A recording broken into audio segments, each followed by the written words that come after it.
सस्ता और समुचित इलाज के लिए गरीबों का रहनुमा मात्र एक हॉस्पिटल, मैया बाबू हॉस्पिटल। पलामू का पांकी विधानसभा क्षेत्र और विनोद सिन्हा, इनका पुराना एक नाता है, रिश्ता है। 10 साल पहले आए थे, लेकिन कुछ कारणवश वापस चले गए थे, लेकिन अब कमर कस के आए हैं, जैसा कि आप गाड़ियों के जनसैलाब और युवाओं के प्यार से नजर आ रहा है। तो जैसा कि युवाओं ने जो इनका स्वागत किया और बाइक रैली देख करके युवा इनके चहेते हो गए, इनका अभिनंदन करने को टूट पड़े। और आखिर करे भी क्यों ना, क्यों अच्छा बोलते हैं और अच्छी अहमियत रखते हैं। तो इन सब चीज़ों के बीच जैसा कि देख रहे हैं, विनोद सिन्हा के जो चहेते हैं उनकी जनसैलाब उमड़ पड़ी है, खास करके युवाओं के दिल पे गहरा असर कर रहे हैं। जब ये पांकी बराज की बात करते हैं, रोजगार की बात करते हैं, शिक्षा की बात करते हैं, तो आखिर क्यों ना जो पिछले कार्यकाल में हुआ है उससे अच्छा होने का ये जनता आशा रखती है। तो इनके लाहौ लश्कर को देख करके लगता है कि ये कुछ न कुछ तो पांकी का भला करेंगे, इसलिए युवाओं में रुझान है और बात भी बड़े दिल से करते हैं, ताकि युवाओं पे असर भी हो रहा है। ये गाड़ियों का काफिला आपको नज़र आ रहा है, ये एक छोटी सी झलकी है, जैसा कि विनोद सिन्हा ने कहा। ये तो झलकी है, अभी पूरा इतिहास बाकी है। आइए हम देखते हैं ये रिपोर्ट। धान का खेती करते हैं हम लोग। धान की खेती का कॉस्ट ही चला जाता है 16 रुपए 18 रुपए केजी का बनाने का, पैदा करने का, और बेचना है 18 रुपए से 20 रुपए में। तो आप किसानों लोग का मेहनत का पैसा कहाँ गया? मेहनत का पैसा तो आया ही नहीं। आज हम लोग मिलके उस चीज को बढ़ाना है कि मिनिमम सपोर्ट मिल जो पैसा है, प्राइस है धान का, उसको कम से कम बढ़ाना चाहिए। 24 रुपया मिले, 25 रुपया मिले, ताकि किसानों के पास, अदरवाइज सिर्फ भाषण ही होगा, राशन कुछ नहीं मिलने वाला है, सब लोग भूखे ही रहेंगे। आज जो यहाँ किसान की बदहाली है, सिंचाई का व्यवस्था ही नहीं है, पीने का पानी तक की व्यवस्था नहीं है। आज अगर बराज मैदान बैराज का अमरनाथ नदी का बैराज अगर बन जाए, पानी अगर वहां रुकने लग जाए, सैकड़ों एकड़ जमीन से। तो आपने सुना पांकी बराज जो सालों से बन के अधर में लटका हुआ है, जिसकी बात करते हैं विनोद सिन्हा, तो लाजमी है कि ये चहेते बनेंगे। हम बात करेंगे विनोद सिन्हा से। सर, ये जो पांकी विधानसभा है, आखिर पांकी विधानसभा ही क्यों? क्योंकि जनरल विधानसभा बहुत सारे हैं पलामू में, फिर भी पांकी विधानसभा ही क्यों? समाज सेवा या कुछ और? देखिए, मैं पहले भी पांकी विधानसभा में आया था 2013 वर्ष 2013 में। उस समय मेरी मंशा यही थी कि समाज का सेवा और लोगों का उत्थान के लिए अगर मैं कुछ कर पाऊँ तो मुझे अत्यंत खुशी होगी। लेकिन कुछ मेरी दूसरी परेशानियां थी, जिसकी वजह से मुझे वापस जाना पड़ा था। लेकिन इस बार मैं आया हूँ कि अच्छी तरह से यहाँ के समाज का सेवा करूँ, यहाँ के लोगों के उत्थान के लिए अगर मैं कुछ कर पाऊँ तो मुझे बहुत खुशी होगी।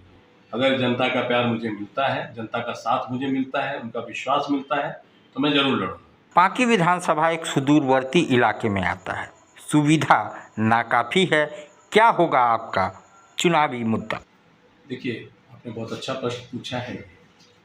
बेसिकली पांकी विधानसभा ही लोग सब पूछ रहे हैं कि आखिर पांकी विधानसभा ही क्यों? पांकी विधानसभा एक ऐसा विधानसभा है जहां से इस राज्य का नया सृजन का व्यवस्था स्टार्ट हो सकता है। यहाँ जो बदहाली है, यहाँ जो परेशानियां हैं, ये काफ़ी काल से लोग जूझ रहे हैं उससे। मैं उन सब चीज़ों को करने का एक प्रयास करूँगा कि हमें कैसे यहाँ पे सिंचाई सुविधा को उपलब्ध कराया जाए।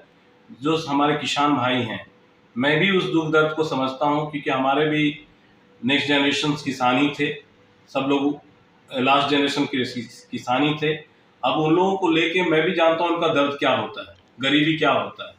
मैं इसलिए आया हूँ कि किस तरह से सिंचाई का व्यवस्था दिया जाए, अमानत बैराज को कैसे चालू कराया जाए, वहाँ एरीगेशन सिस्टम्स को कैसे डेवलप किया जाए, यहाँ नया रोजगार कैसे उपलब्ध कराया जाए, यहाँ पे नए रोजगारों का लगाना कैसे चालू कराया जा सकता है, उसके ऊपर हम लोग सारा चीज कर सकते हैं और वो मैं उसमें करने में अपने आप को समर्थ पाता हूँ। बाकी तो समय आपको दिखाएगा सारी चीजें कि मैं कितना सफल हो पाता हूँ। मेरा प्रयास रहेगा कि मैं अच्छा से काम करूँ एक समाज के विकास करने के लिए, लोगों को आर्थिक स्थिति को सुधारने में, यहाँ के एजुकेशन सिस्टम्स को आगे बढ़ाने में, क्योंकि एजुकेशन सिस्टम में यहाँ 12 तक तो है लेकिन हायर एजुकेशन का यहाँ कुछ भी नहीं है, उसमें मैं काम करूँगा। चलिए, आप शिक्षित करने, शिक्षा और शिक्षा की अलख जगाने की बात कर रहे हैं, अच्छी बात है। लेकिन पूर्व में जो प्रत्याशी रहे हैं, जनप्रतिनिधि रहे हैं, उनके कार्यों को कैसे मापते हैं, कैसे तोलते हैं, क्या कहना चाहते हैं? देखिए, सारे विधायक जो भी होते हैं, जो भी नेतृत्व में आते हैं, वो अपने अपने बुद्धिमत्ता, अपने विजन के अनुसार काम करते हैं। उनका विजन जैसा रहा उसके अनुरूप तो कोई जनता ही आपको, जो जनता में है, जो पब्लिक है, वो बता ही रहे हैं कि क्या स्टेटस आएगा, उनका क्या है। मैं अपने काम के बारे में बोलूँगा, मैं किसी के बारे में टीका टिप्पणी नहीं करूँगा, उनके कार्य को लेकर। मैं सिर्फ अपने कार्यों को विषय में आपको बोलूँगा कि मैं जब करूँगा, अगर मैं चुन के आता हूँ या मुझे अगर चुना जाता है तो मैं सारा पावर पंचायत के साथ में ही डाइल्यूट करके रखूँगा। पंचायत ही जो कमेटी रहेगी, प्रखंड कमेटी, वही मेन होगा जो पूरा पावर को, मैं एक मैनेजमेंट के रूप में काम करूँगा, मैनेजर के रूप में ही काम करूँगा। मैं कोई विधायक बन के करने के लिए नहीं आ रहा हूँ, सुविधा लेने के लिए नहीं आ रहा हूँ। मैं सारा चीज़ मैंने देखा है ऑलरेडी, सब चीज़ों। मैं यहाँ सिर्फ काम करने के लिए आऊँगा और वो पंचायत के लेवल से सारा काम होगा, ताकि मेरा कमिटमेंट मेरा नहीं रहेगा, वो पंचायत कमेटी का भी कमिटमेंट होगा कि भाई वो उनको वो डेवलपर वो भी चुन के ही आते हैं सारे लोग। जब मैं जिस तरह चुना जाता हूँ वही वोटर उनके भी हैं। जो मुद्दाएं हैं उनको लाके मैं किस तरह सॉल्व करूँगा, वो हम लोग प्लानिंग करेंगे, एक बजट बनाएंगे साल का साल, और उस तरह से हम लोग काम करेंगे जैसे इंडस्ट्री चलता है। देखिए कैसे काम होता है। विनोद जी, आपने शिक्षा की बात कर ली, शिक्षित करने की बात कर ली, पांकी बराज की बात कर ली, और वाकई में पांकी बराज को अगर बन जाने से जो आज पांकी सुखाड़ है, पांकी बूंद बूंद के लिए तरस रहा है, वो नहीं तरसेगा, पांकी को पानी मिलेगा। लेकिन जनता जो है वो सब जानती है, जनता आप पे विश्वास कैसे करे और क्यों करे। देखिए, पहले भी 2007-8 का कार्यकाल देख लीजिए, जब मधुपुरा जी पूर्व सीएम थे, जिनके साथ मेरा नाम जुड़ा और इतना हम लोग बदनाम, उस समय ही आपका सबसे ज़्यादा काम हुआ, विकास हुआ, पुल पुलिया का बनना, रोडों का विकास होना, आपका विद्युतीकरण होना, जिसमें केस भी हुआ था, उसमें भी मैं अभी भी एक्यूज्ड हूँ। विद्युतीकरण जो आपका आया 2007-8 में ही पलामू में पूरा विद्युतीकरण हुआ है, सारे लोग, जबकि इतना अच्छा काम हुआ, सब हुआ, उसके बावजूद भी अपोजिशन ने फंसाने के लिए मधुपुरा को मेरा नाम का भी उपयोग किया। तो खैर, ये सारा चीजें मुझे अनुभव है कि मैं जानता हूँ कि काम कैसे होगा, किस तरह से अच्छा काम किया जा सकता है। बाकी तो जब आप मौका देंगे, अगर मौका मिलेगा तभी मैं अपने आप को बोल पाऊंगा या कर दिखा पाऊंगा कि हाँ, मेरे में क्या सामर्थ्य है, मैं कैसा काम। आज आप दिल्ली दरबार आए हैं। दिल्ली दरबार अपने आप में पूरे डाल्टनगंज को समेटने के लिए तैयार है, क्योंकि गांधी उद्यान पार्क में दिल्ली दरबार जब से आया है, रौनक बढ़ गई है।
भाई, बेटा तो एक ही है ना, कहाँ कहाँ भेजोगे उसे ये सब सीखने? बेटा एक है तो स्कूल भी एक होगा ना भाई।